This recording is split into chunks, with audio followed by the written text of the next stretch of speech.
Congressman, welcome back to Bloomberg TV and radio. Proponents of this legislation say that it actually makes the stablecoin market safer. It requires that a stablecoin is backed dollar for dollar by high-quality assets. Why do you not see that it works that way? Well, what you have is a system designed to be a payment system for those who want cryptocurrency, that is to say, hidden money. We already have money market funds. They're well regulated. They have assets behind them, and they pay about a 4% return. This Genius Act creates a new money market fund. They call it a stable coin. And under the law, it can pay 0% interest. That's all it can pay is 0% interest. So why would any genius invest in that? And the answer is the one advantage it has. It's right there in the name cryptocurrency, which means hidden money. And that is these stable coins are exempt from the Know Your Customer anti-money laundering provisions. So, look, anybody engaged in honest business who is paying their taxes will want to get that 4% rate of return available from any of the money market funds that are out there. But if you're engaged in crime, tax evasion, or you're hiding assets from your former spouse, you give up that 4%. And this is a system designed to provide those folks with an efficient payment system. I don't think drug dealers deserve an efficient payment and monetary system. But, Congressman, the administration clearly made the case to many of your colleagues on both the Genius Act but also the Clarity Act. 78 Democrats ended up voting for that bill. Are you disappointed with your colleagues that ended up getting on board with this? Well, I got to remember, most of my colleagues haven't spent near as much time as I have studying this issue. But they're all aware that this is the biggest corrupting industry ever in the history of politics. You know, people are aware of these super PACs for big oil or big pharma. You can take all of big oil, all of big pharma, put them together, multiply by 5, and you still don't have the amount of money that the super PACs for crypto put in last year. So all of my colleagues are experts in politics. That's why they're here. Most of them are not, have really not spent a lot of time wondering how the payment system and the currency system affects our country. And so it's not surprising that crypto was able to get a lot of votes. I mean, the amount of money we're talking here, I mean, people think about money in politics all the time, but this amount of money is absolutely unprecedented, and there's no pressure on the other side. On so many of the issues we face in Congress, there's a PAC on this side and a PAC on that side, and they're both pushing. There is no PAC or lobbyist pushing for effective income tax law enforcement, pushing for effective crackdowns on drug kingpins, or trying to enforce our sanctions laws. All of these things are undermined by what happened yesterday, and there's no lobbyist informing people of the damage that this will do. Well, Congressman, I know you're speaking specifically about your colleagues in the House of Representatives, but I also wonder if you've had any conversations with Democrats in the Senate, which, of course, will receive the Clarity Act specifically next. Are you expecting that that kind of bipartisan support will materialize in the other chamber? There's a lot of money from the super PACs of the crypto industry. Absolutely unprecedented, beyond anything anyone in Washington has ever imagined. And I think that we may get some improvement in the Clarity Act, but I'm not predicting that we're going to be able to defeat it. And keep in mind that the proponents of these things say that they're all for innovation and efficient payment systems. The third bill that we passed yesterday as part of this package prohibits even the study of a central bank digital currency.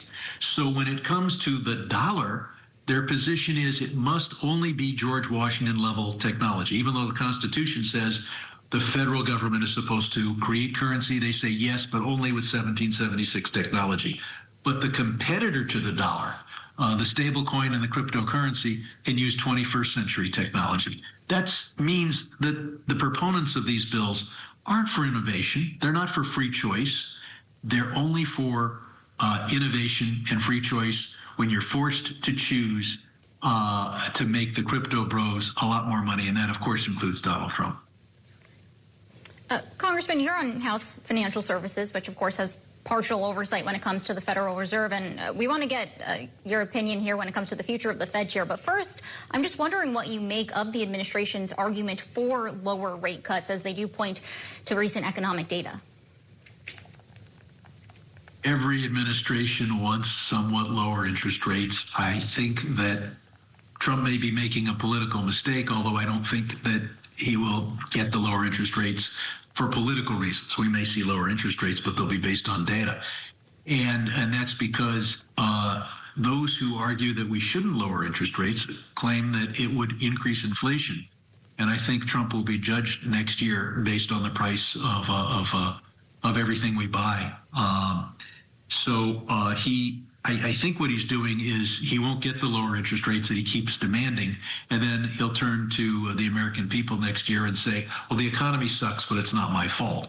The fact is that he will replace Powell for a reason that you may not be able to focus on or haven't focused on yet, and that is under these bills, there can be a bailout of crypto companies only by the Fed.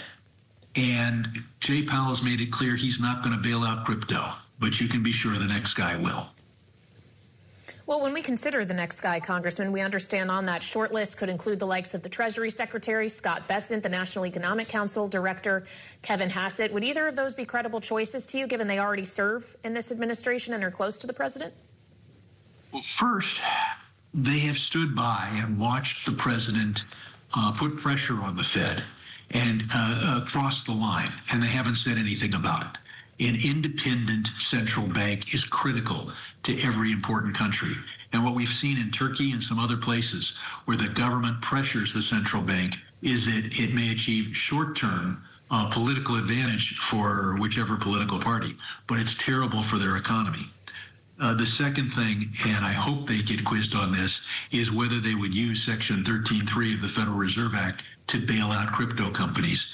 And my guess is that Trump won't appoint anybody where he doesn't think the answer is yes. But I'm not sure they'll go on the record and say that that's what they're willing to do.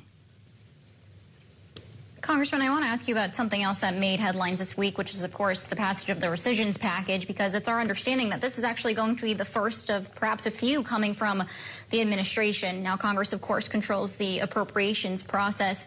In your view, is Congress giving up the power of the purse here, or is this how governing goes when Republicans control both chambers? And perhaps it could be the other way around if the majorities were flipped. Well, first, you've got to look at the substance. Some 3.3 million people are going to die as a result of the cuts in American foreign aid, particularly food and medicine.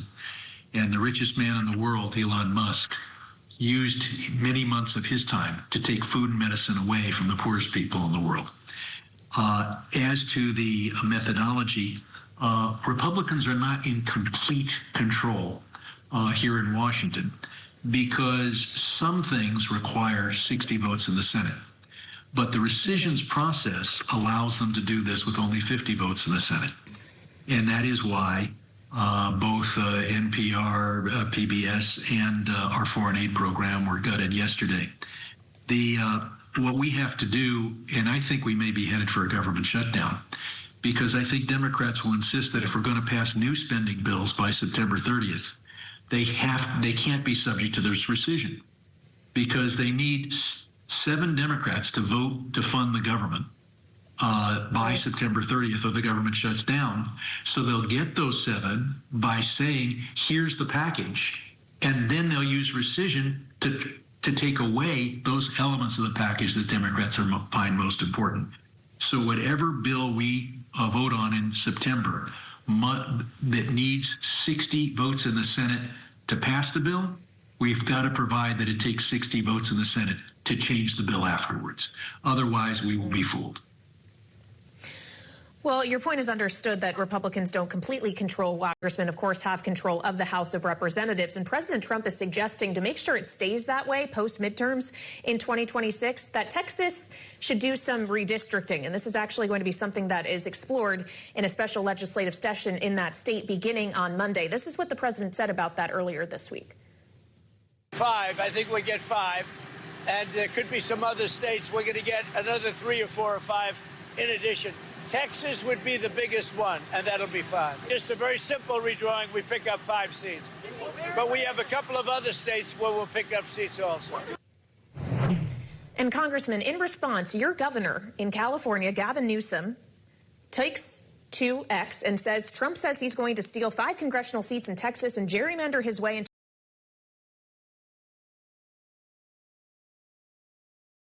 a 2026 win. Well, 2 can play that game. Special sessions, special elections, ballot initiatives, new laws. It's all on the table when democracy is on the line. The governor is suggesting California do some redistricting of its own. Congressman, would you support that effort? I don't think either side should be playing games. I think gerrymandering is something voters hate, and it certainly isn't democracy. That being said, if one side is playing games and the other side isn't, that could be even worse.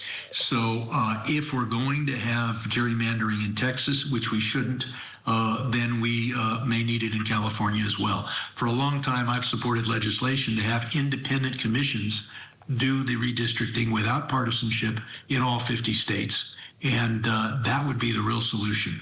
But in the absence of that, we can't sit by and watch the president say, this has nothing to do with fair redistricting or legitimate democracy. We're going to contort things in Texas in order to get the outcome we want.